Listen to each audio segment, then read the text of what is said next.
I'm going to talk about making a basic Indian curry today. Okay, and once you've got the basics at home, you'll be able to replicate other recipes very easily. Okay, so start with a hot wok. This is a stainless steel wok, and I'm going to go in with about a couple of tablespoons of ghee. You can also use coconut oil. I'm going to add my onions straight away. We're making a basic chicken tikka masala recipe today. Okay, now this is on medium-high heat. We're going to brown the onions first.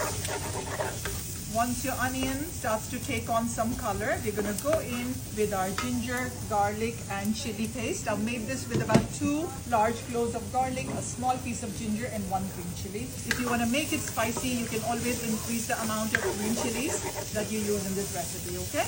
Okay, once your onion starts to take on some color, you can go in with your ginger, garlic, and chili paste that you've made. You can also chop this if you like, but if you pound your ginger, garlic, and chili in a mortar and pestle, you release the oil slowly, making it more flavorful. Okay? And we continue to brown this. Now we've taken about 200 grams of onion here. To this I will be adding about 400 grams of good tomatoes in here. Okay? These are Italian tomatoes from a glass jar. If you were to do an authentic Indian curry, you wouldn't use a bottle or a jar. You would use fresh tomatoes, freshly grated tomatoes, or really ripe tomatoes chopped up, okay? Okay, now another thing, if you want to change your chicken tikka recipe to a buttered chicken, which is like the best thing in the world, you take a few soaked cashews and you throw them in there to make it really nice and creamy. Just about 12-13 pieces, put them in there. Okay, I'm gonna take your tomatoes, pour it in here in the blender, and you put this in. Get it really nice and caramel brown before you transfer it, and we blend this into a very smooth puree now. It's on medium heat right now. Put everything in.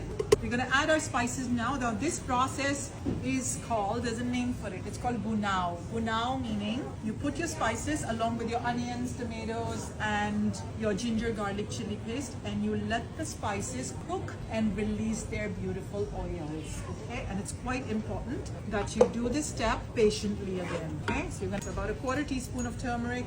Chili, like I said, it's up to you. I'm just going to go in with a very light pinch, not too much. Okay. Coriander, I'm going to go with a whole tablespoon. All right, lots and lots of flavor, and about a teaspoon of salt. If you go low on salt, by all means, add less, and then you can adjust it later on. Okay. Bring everything together, and you're going to give this a good 8 to 10 minutes for the spices to start releasing its beautiful oils, and then we're going to add our chicken today. Okay, if you wish to add vegetables or paneer to this sauce, you totally right. So this is your basic masala, chicken tikka masala or butter chicken sauce. All right, okay.